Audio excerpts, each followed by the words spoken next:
எல்லாம் சிவனடியே அதை அறிந்தவர் புரிந்தவர் எவரில்லையே இந்த பிரம்மமுமே அவன் சூக்ஷமுமே பஞ்சாட்சரமே விதியது கூடியது உனக்கில்லையே நீ விளைந்திடு விளைந்திடு உனக்குள்ளையே மூச்சினிலே ஓங்காரமெனும் சிவமந்திரமே சிவரகசியமே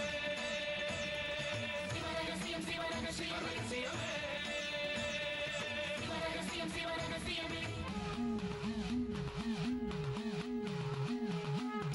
காத்தலும் அழித்தலும் படைத்தலும் எவனோ அவனே நிற்பதும் நடப்பதும் பறப்பதும் அவன்தான் சிவனே சித்தர்கள் மொத்தமும் யுத்தமாய் ஏற்றிடும் தவமே சித்தர்கள் சித்தமும் கலங்கிட மாற்றிடும் சிவமே பூமி காத்தான் பட்டியை காத்திடும் ரசமணி ஈசன் சிவனே வழிபடும் மக்கள் வாழ்வினில் அறம்பட வழிபட வாழ்ந்திடும் சிவனே அம்பை முடுக்கை உருட்டும் சத்தம் பெறுவான் கொண்டு வெகுண்டு காக்க வருவான் கங்கை கொண்டு சூலம் ஏந்தும் இவர் அபிராமி கொண்ட உலகம் போற்றும் சிவனே ஓம் நம சிவாய.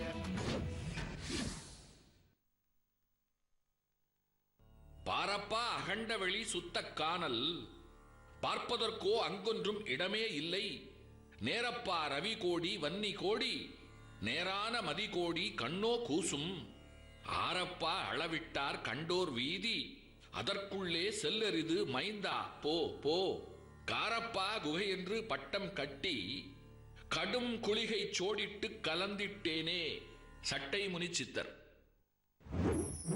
பாதுகாப்புக்கு நம்ம சித்தர்கள் இருக்காங்க. நம்ம ஊர்ல என்ன பயம்? நீங்க ஆத்துக்கு போங்க, அவ கண்டிப்பா வந்துடுவா. அவ வேற எங்கேயோ போயிருக்கணும்பா. இந்த சேது பையன் எங்கிட்ட எதையோ மறைக்கிறான். வள்ளி எங்க போனானே எனக்கு தெரியல. ஆனா பாட்டியும் பேத்தியும் சேர்ந்து ஏதோ சதி வேலை பண்றாங்க. அன்னைக்கு காகசித்தர் தோற்றம் தந்தப்ப அம்மாவும் பிருந்தாவும் கூட இருந்தாங்க.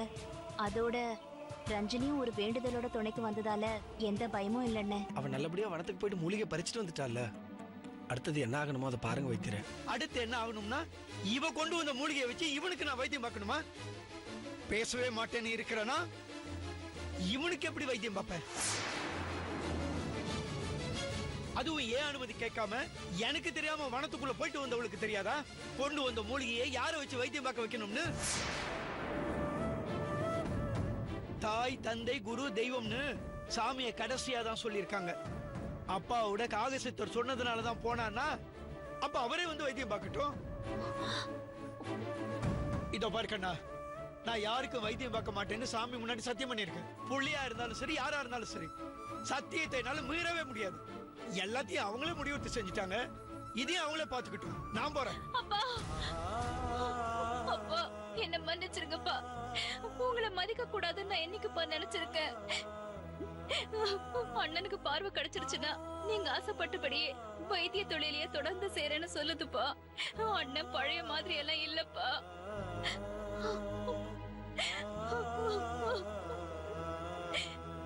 அண்ணனுக்கு பார்வை கிடைக்கணும், அவர் மேல உங்களுக்கு இருக்கிற கோபம் குறையணும், அதுக்கு நான் ஏதாவது செய்யணும்னு தான் உங்களால வனத்துக்கு போக முடியாதுன்னு தான் நான் போகணும்னு நினைச்சேன். ஓஹோ, இவனை சித்தர்கள் கைவிட்டுட்டாங்க. இனி நாம குடும்பத்தை நிலைநாட்டுவோம்னு முடிவுக்கு வந்துட்டு போல இருக்கு. நீ சின்ன பொண்ணு, வனங்கிறது எப்பேற்பட்டது? போன இடத்துல உனக்கு ஏதாவது ஒண்ணு ஆயிருந்ததுன்னா போதாததுக்கு பிரசிடென்ட் ஐயா பொண்ணையும் கூட கூட்டிட்டு போயிருக்க. ஏதாவது ஒண்ணுன்னா மொத்தப்படி ஏன் தலைமையில வந்து விழுந்திருக்கும். உள்ள ஓடி போயிட்டா பொண்ணு புருஷனை எழுந்து நிக்கிறா. என் காலத்துக்குள்ள என் பொண்ணுக்கு ஒரு நல்ல வழி பண்ணிட மாட்டோமான்னு இத்தனை காலமும் உயிரை கையில புடிச்சுக்கிட்டு உனக்காக வாழ்ந்துகிட்டு இருக்கேன். ஒரு நாள் வெளிச்சம் கிடைக்குங்கிற நம்பிக்கை. போன இடத்துல உனக்கு ஏதாவது ஒண்ணு இருந்ததுன்னா அதுக்கப்புறம் உன் அப்பனை நீ உயிரோடையே பார்த்திருக்க முடியாது. அப்பா, உன் அண்ணனை நம்புறியா? அவனுக்கு பார்வை கிடைச்சது அடங்கியிருப்பான்னு. அதுக்கப்புறம் தான் அவன் தான் சுயரூபத்தையே காட்டுவான். இல்லப்பா, உங்க பேச்ச மீறி போனதுக்கு எனக்கு சரியான தண்டனை கிடைச்சிருக்கு. நான் முன்ன மாதிரி நடந்துக்க மாட்டேன்ப்பா. யார் என்ன சொன்னாலும் என் மனசு ஆறல. நான் போறேன். அப்பா, மூலிகையை பறிச்சு 40 நாளிகைக்குள்ள மருந்து அரைச்சு வைத்தியம் பார்க்கணும்னு சித்தர் சொல்லி விட்டுருக்காருப்பா. இவ்வளவு கஷ்டப்பட்டு பறிச்சுட்டு வந்த மூலிகை வீணாகிறதுக்குள்ள அண்ணனுக்கு வைத்தியம் பாருங்கப்பா. இவ்வளவு சொன்னதுக்கு அப்புறமும் பிடிவாதமா நீ சொன்னதையே சொன்னா நான் மனசு இறங்கிடுவேன்னு நினைக்கிறியா? இனிமேலாவது அப்பா கிட்ட சொல்லாம அவருக்கு தெரியாம எதையும் சாதிச்சிடலான்னு நினைக்க கூடாது இல்லையா? அதுக்குதான் வைத்தியரே வைத்தியரே நில்லுங்க வைத்தியரே. வள்ளி, அன்னைக்கு நீ வனத்துக்கு போலான்னு வந்து என்கிட்ட கேட்டப்போ நான் உங்க அப்பாட்ட பேசுறேன்னு சொன்னேன்ல, அதுக்கு காரணம் புரிஞ்சுச்சா? சரி, நீ எதுக்கும் கவலைப்படாத. நான் உங்க அப்பாட்ட திரும்ப பேசுறேன். சரி, நான் வரேன் வள்ளி. நான் வரேன் சேது.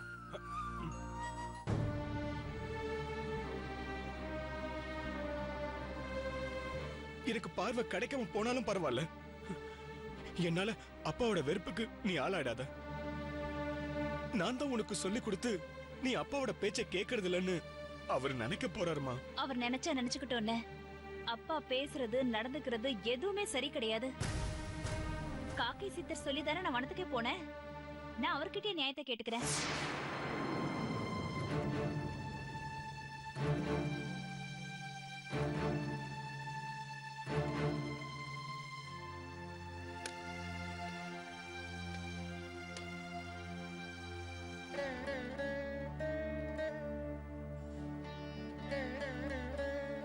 சித்தர் சாமி, மூலிகை கிடைச்சு நான் பத்திரமா வீடு திரும்புற வரைக்கும் எனக்கு வழி காட்டினீங்க.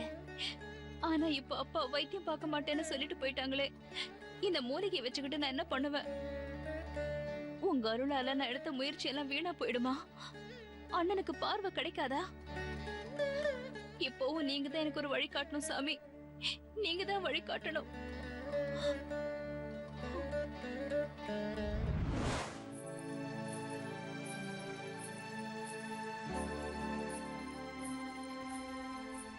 பாட்டி, அம்மாடி ரஜினி, வந்துட்டியாடி?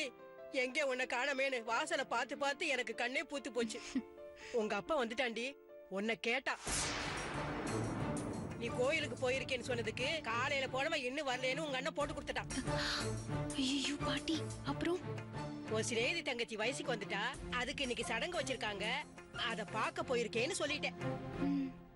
ஆனா உன் அண்ணன் நீ கண்ணனை பார்க்க தான் போயிருக்கேன்னு சொல்லிட்டாண்டி. அத உங்க அப்ப நம்பல. ராஜதுரை உன்னையும் கண்ணனையும் கையும் களவும் பிடிக்கிறதுக்கு தேடிட்டு போயிருக்கான். வழியில பார்த்தேன் பாட்டி. அது வரட்டும், வச்சுக்கிறேன். அவனை விட்டு தள்ளிடி. ஆமா, நீங்க போன காரியம் என்ன ஆச்சு? எல்லாம் நல்லபடியா முடிஞ்சு வந்துட்டோம் பாட்டி.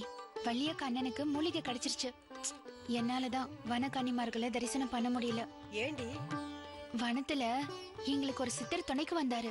அவர்தான் சொன்னாரு, வனக்கன்னிமார்களை கும்பிடணும்னா விரதம் இருந்து வரணுமா. ஆனா அதுக்கு பதிலா அர்ஜுனலிங்கம்னு ஒரு லிங்கம் இருக்கிற இடத்துக்கு கூட்டிட்டு போய் அங்க இருக்கிற மண்ணை எடுத்துக்க சொன்னாரு. அத வீட்டுல வச்சு கும்பிட்டா விபூதியா மாறிடுமா. அது மட்டும் இல்ல, அது எதிரிங்கள நமக்கு காட்டி கொடுத்துருமா. வழியில கண்ணனை பார்த்து அந்த மண்ணை கொடுத்துட்டும் வந்துட்டேன். ராமண்ண மாமா விஷயத்துல நிஜமான குற்றவாளி யாருன்னு தெரியணும்ல. ஏட்டி, மெனக்கெட்டு இவ்வளவு தூரம் மண் எடுத்துட்டு வந்தியே, கண்ணை வீட்டுல கொண்டு போய் கொடுத்துருக்க வேண்டியதானே? கண்ணை ஒரு கோக்கு மாக்கு பிடிச்ச வேண்டி இதுல எல்லாம் நம்பிக்கை இல்லைன்னு தூக்கி போட்டு போயிருக்க போறாண்டி. சாச்சா, அப்படிலாம் பண்ண மாட்டாரு பாட்டி. சும்மா கருத்துதான் சொல்லுவாரே தவிர நம்ம நம்பிக்கைக்கு மதிப்பு கொடுப்பாரு. அதனாலதான் அந்த மனுஷனை எனக்கு பிடிச்சிருக்கு. அடி ஆத்தி, அவன் மேல உனக்கு அம்புட்டு ஆசையா? கவலையே படாத, உன் கல்யாணம் நல்லபடியா நடக்கும். அதே மாதிரி ஈஸ்வரன் அருளால வள்ளி அண்ணனுக்கும் பார்வை கிடைச்சிடும். சரி சரி, நீ இன்னும் வரலேன்னு உங்க அப்பா நினைச்சிட்டு இருப்பா. நான் வந்துட்டப்பான்னு சொல்லி காப்பி போட்டு கொடு. சரிங்க பாட்டி.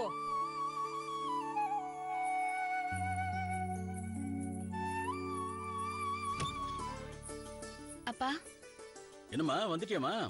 வந்துட்டேன்ப்பா. கோயிலுக்கு போறேன்னு காலையில சொல்லிட்டு போனியா? ஆமாப்பா, கோயிலுக்கு போயிட்டு அப்படியே என் ஃப்ரெண்டோட தங்கச்சிக்கு. ஆத்தா சொல்லுச்சு. உன் அண்ணன் தான் அந்த கண்ணங்கூட வயல் வரப்புல உட்காந்து பேசிட்டு இருப்பான்னு சொன்னான். நான் அவனை சத்தம் போட்டு விட்டேன். அப்படிலாம் ஒண்ணு இல்லையம்மா. இல்லப்பா, நீங்க வேணா என் ஃப்ரெண்டு வீட்டுக்கு. வேண்டாமா, என் பொண்ணை நானே நம்பலன்னா அப்புறம் வேற என்ன இருக்கு? அப்பா, காஃபி போட்டு எடுத்துட்டு வரட்டுமா? இல்லம்மா, கோயில் வரைக்கும் ஒரு அவசர வேலையா போயிட்டு இருக்கேன். நான் வந்துடுறேன்.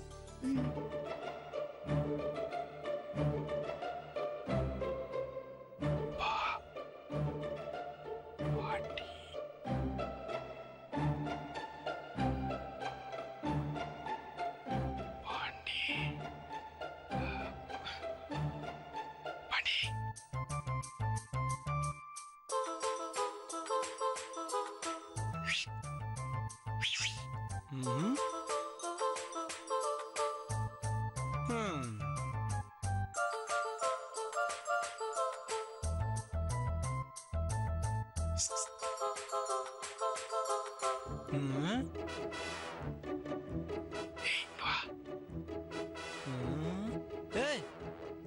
வாடா. யார் அது? ஐயோ பைத்தியம் பைத்தியம் பைத்தியம் பைத்தியம் ஐயோ ஐயா பைத்தியம் ரோட்ல சுத்தி இருந்த பைத்தியம் வீட்டுக்கு வந்திருக்கு. ஐயோ பைத்தியம் பைத்தியம் பைத்தியம் நம்ம வீட்டுக்கு வந்துருச்சு. பைத்தியம் பைத்தியம் பைத்தியம் ஐயோ ஐயோ பைத்தியம் ஐயோ பைத்தியம் பைத்தியம் வந்துருச்சு. பைத்தியம் பைத்தியம் ஐயா வாங்க பைத்தியம் வந்துருச்சு. பைத்தியம் பைத்தியம் பைத்தியம் ஐயா பைத்தியம் வந்திருக்கு. சீக்கிரம் வாங்க பாட்டி சீக்கிரம் வாங்க பைத்தியம் வந்திருக்கு. ஐயோ பைத்தியம் ஒரு நிமிஷம் இருடா டேய். ஐயா வாங்க வாங்க சீக்கிரம் வாங்க பாட்டி சீக்கிரம் வாங்க பைத்தியம் பைத்தியம் வந்திருக்கு.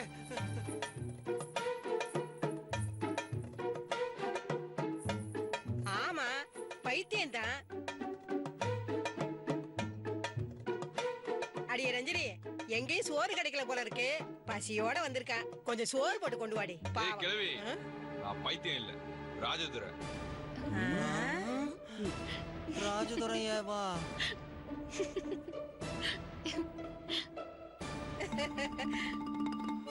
ஆமா ஏன் பேராண்டிதான். ஏல ராஜதர என் முகத்துல சேத்த பூசிறேன்னு சொல்லிட்டு உன் உடம்பு பூரா பூசிட்டு வந்திருக்கேடா. அட கிழவி, நானா பூசிட்டு வந்தேன். கோவத்தை கலப்பாத. ஊர் பூரா தான் அந்த பைத்தியங்க சுத்தி தெரியுது. அதான் இப்போ கடைசியா பௌர்ணமிக்கு கோயில் உள்ள போய் பைத்தியமானால ஒருத்த காளின்னு அவன் தான் என்ன சேத்துல தள்ளி விட்டான். உன்னை அவன் சரியாத்தான் செஞ்சிருக்கான். காவக்காரங்களை திசை திருப்பி அந்த பையனை கோயிலுக்குள்ள அனுப்பி அவன் பைத்தியமாகிறதுக்கு நீதான் காரணம்.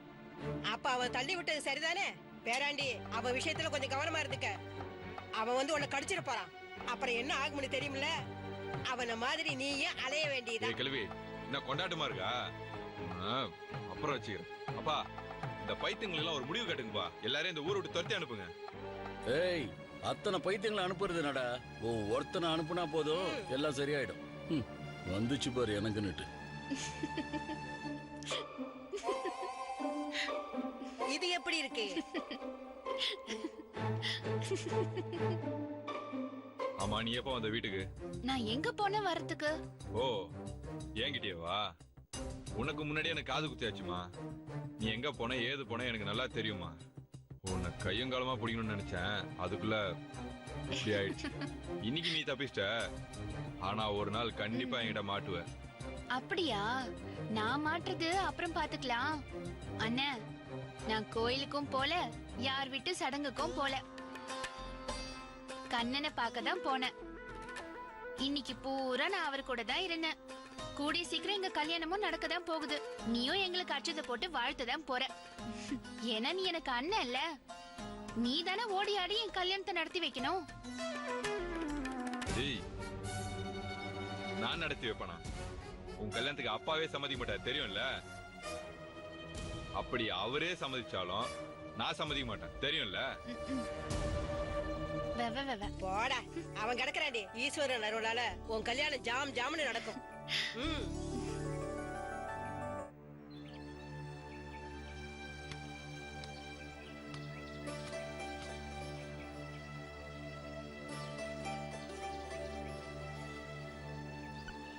வைத்தியரே வைத்தியரே வைத்தியரே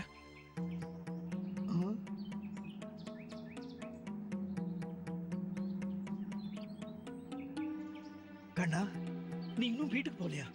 எப்படி வைத்தியரே போக முடியும்? நீங்க பாட்டுக்கு வீட்டை விட்டு இங்க வந்துட்டீங்க. நீங்க எங்க போனீங்கன்னு தெரியாம நான் மட்டும் எப்படி போக முடியும்? குளத்துல ஆத்துல விழுந்துருவேணும்னு பயந்துட்டியா? இல்ல வைத்தியரே, உங்க கோவம் நியாயமானதுதான். அதுக்காக இப்படியா நீங்க வீட்டை விட்டு வெளியே வருவீங்க? வள்ளி ஒரு சின்ன பொண்ணு ஏதோ ஒரு ஆர்வத்தை பண்ணிட்டா. அவளை மன்னிச்சுட்டு வந்து வைத்தியம் பாப்பீங்களா? அதை விட்டுட்டு என்ன கண்ணா புரியாம பேசுற? அந்த பயலுக்கு நான் எப்படி வைத்தியம் பார்க்க முடியும்? சரி நீதான் நடுவுல கிடந்து அல்லாடுறியன்னு உனக்காக நான் வைத்தியம் பார்க்கலாம்னு நினைச்சா கூட நான் தான் சாமி மேல சத்தியம் பண்ணிட்டேன்னு. அப்புறம் எப்படி பார்க்க முடியும்? சாமி மேல பண்ண சத்தியத்தை ஒரு நெருக்கடியான சூழ்நிலையில வந்து மீறி அந்த சாமி கோச்சுக்கிட்டா அது என்ன சாமி வைத்தியரே? நாம யாராலும் முடியாதத வள்ளி துணிச்சலா காட்டுக்குள்ள போய் மூலிகை பறிச்சு கொண்டு வந்திருக்கா. 40 நாளிகைக்குள்ள அது மருந்தா பயன்படுத்தணும்னு சொல்றா. கண்ணு தெரியாம உட்காந்துட்டு இருக்கிறது உங்க மகன். நீங்க என்ன சூழ்நிலை புரியாம சாமி சத்தியம்னு பேசிட்டு இருக்கீங்க. இதோ பார்க்கண்ணா, நீ என்னதான் சொன்னாலும் என் மனசு ஆறல.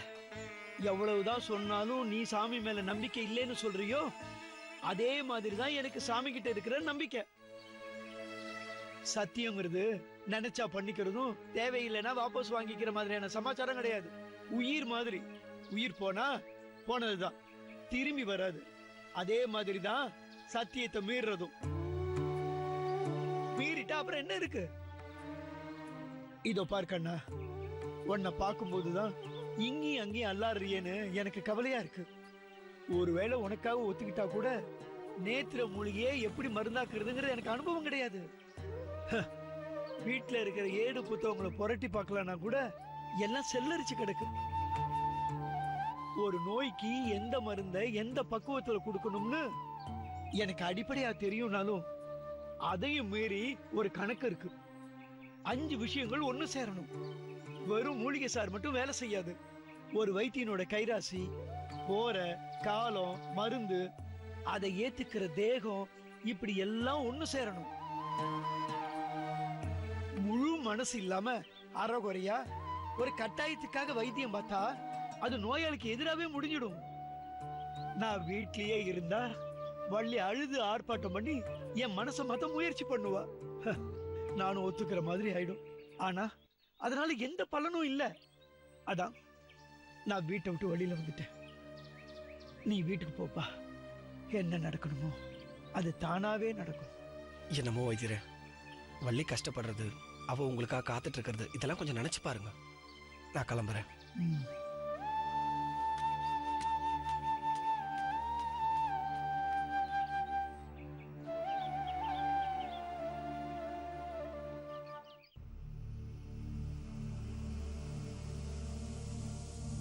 என்ன கண்ணா?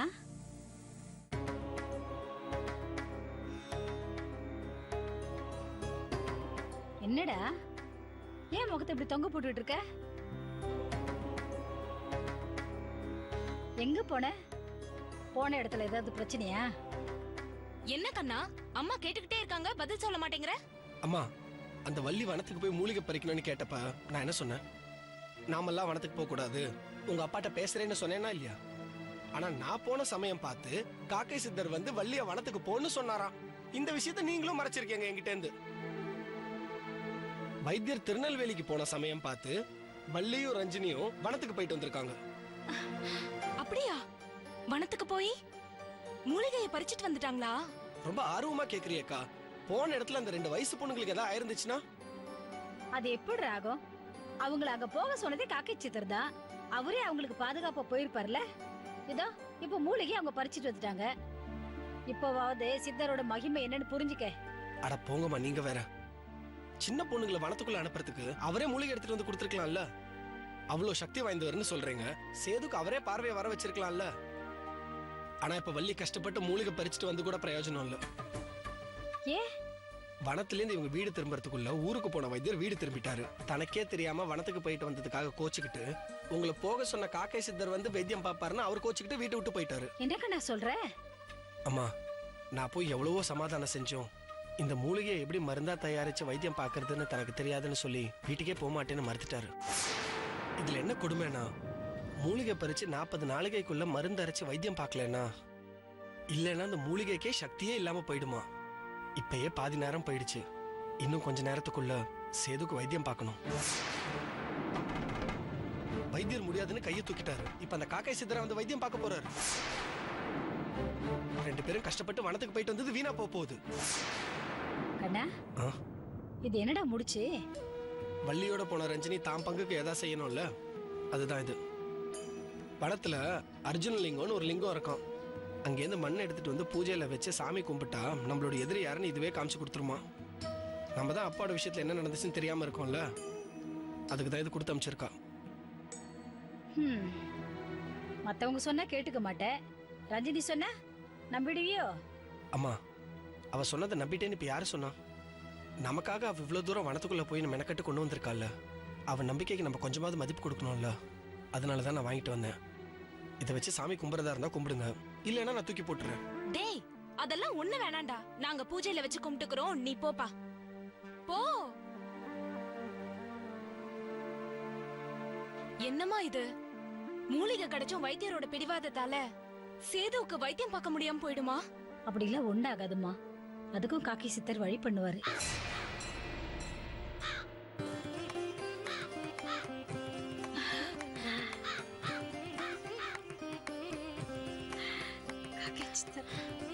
காக்கி சித்தர்